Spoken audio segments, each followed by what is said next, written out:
My fiancée gave me a prenup that would leave me with nothing if we divorced. Now, she's ruining my reputation because I refused to sign. I'm 32 male and thought I had my life on track. I've worked hard, got a decent job, a place I could call my own, and I was engaged. For 3 years, I thought I was building something solid with my fiancée. Let's call her Kay. She was smart, beautiful, and for a long time I thought we wanted the same things. Marriage, kids, the whole 9 yards. Everything was going smoothly until she brought up the prenup. Now, let me be clear. I'm not against prenups. I understand wanting to protect yourself, but the way she brought it up was weird. It wasn't a conversation. It was like a demand. She didn't ask what I thought or how I felt about it. She just told me we needed one. Fine, whatever.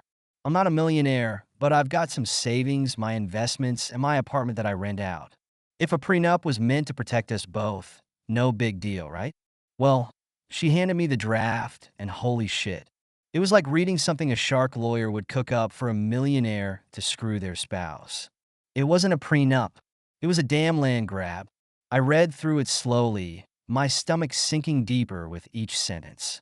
If we got divorced, she'd take my apartment, get half of my savings, and even wanted a cut of my investments.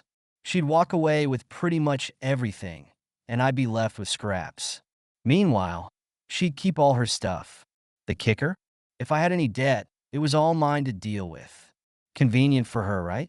I tried to process it. I wanted to believe this was just some misunderstanding. So I asked her, "Kay, what is this? This isn't fair." She didn't even blink. "What do you mean? It's for both of us." I stared at her. "Both of us? You're kidding, right? You get everything if we break up, and I'm left with nothing. How is this protecting us?" She sighed like I was a child who didn't get the point. "It's standard. My lawyer said it's what's best for us." "Best for you," I shot back. "This is insane." Her face hardened, and she crossed her arms. "If you don't sign it, we're not getting married. I'm not going through with this without protecting myself." I couldn't believe what I was hearing. "So, it's that easy for you? You're just gonna walk if I don't sign this?" She shrugged, like it was no big deal. "I'm not putting myself at risk. I thought you'd understand that." I sat there for a second, trying to calm myself down, trying to make sense of what she was saying. But all I could hear in my head was this voice screaming, "She doesn't give a damn about you. You're blackmailing me, Kay. This isn't protecting us. This is you trying to make sure you come out on top no matter what." Her tone was ice cold. "I'm doing what's smart. If you don't want to sign, maybe we're not meant to be together." I couldn't believe how casually she was throwing this ultimatum at me. 3 years together, and now it was all about money? Like the whole relationship boiled down to this paper? I was pissed, hurt, but most of all, I was done. "You know what?" I said, standing up. "You're right. We shouldn't get married." For the first time, I saw a flicker of shock in her eyes. "Wait, what?" "I'm not signing it, and I'm not marrying you. If this is what you care about more than anything else, then we're done." Her expression turned to anger. "You're being ridiculous.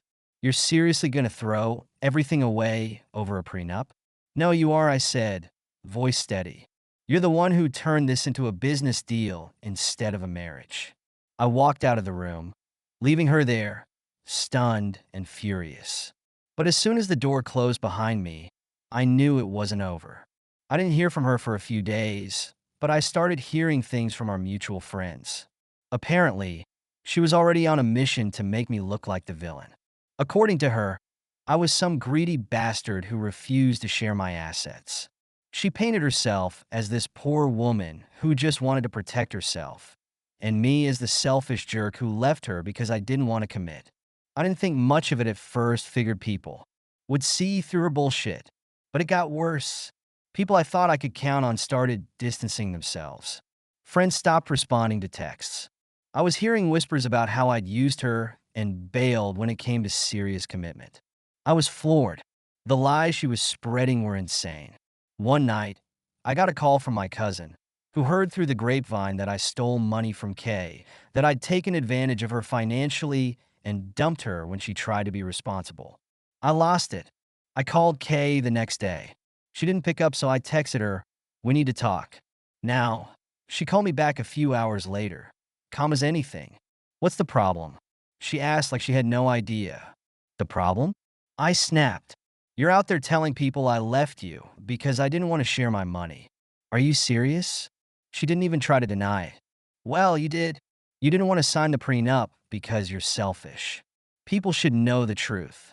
I couldn't believe what I was hearing. The truth? The truth is you tried to screw me over with that prenup. And when I said no, you tried to blackmail me into it. Now you're spreading lies because you didn't get your way? Her tone was so smug, so confident when she said, I didn't lie. You didn't sign it, did you? You couldn't commit. That's what I told people. My blood was boiling. You twisted the entire story. You're making me look like some greedy asshole when you're the one who tried to take everything. There was a pause, and then she said something that sent chills down my spine. Well, that's how I see it.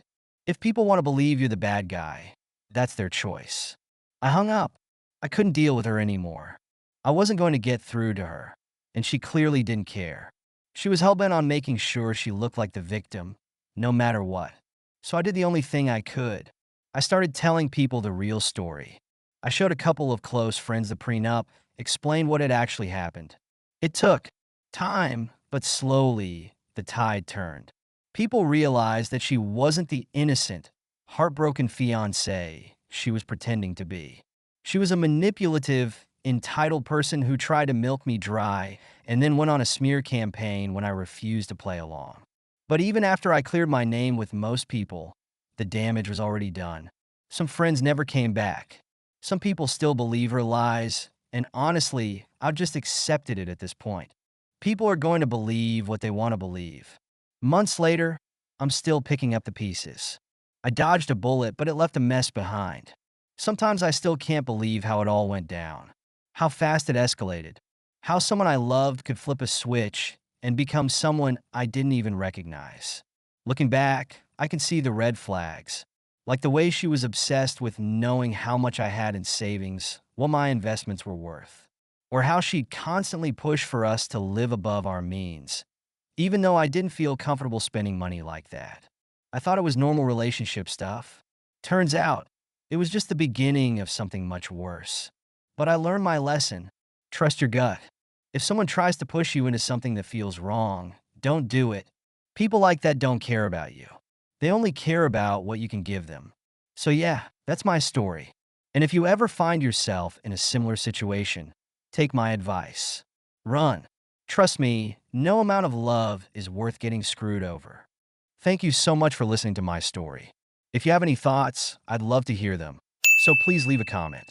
Don't forget to like and subscribe if you want more stories like this one.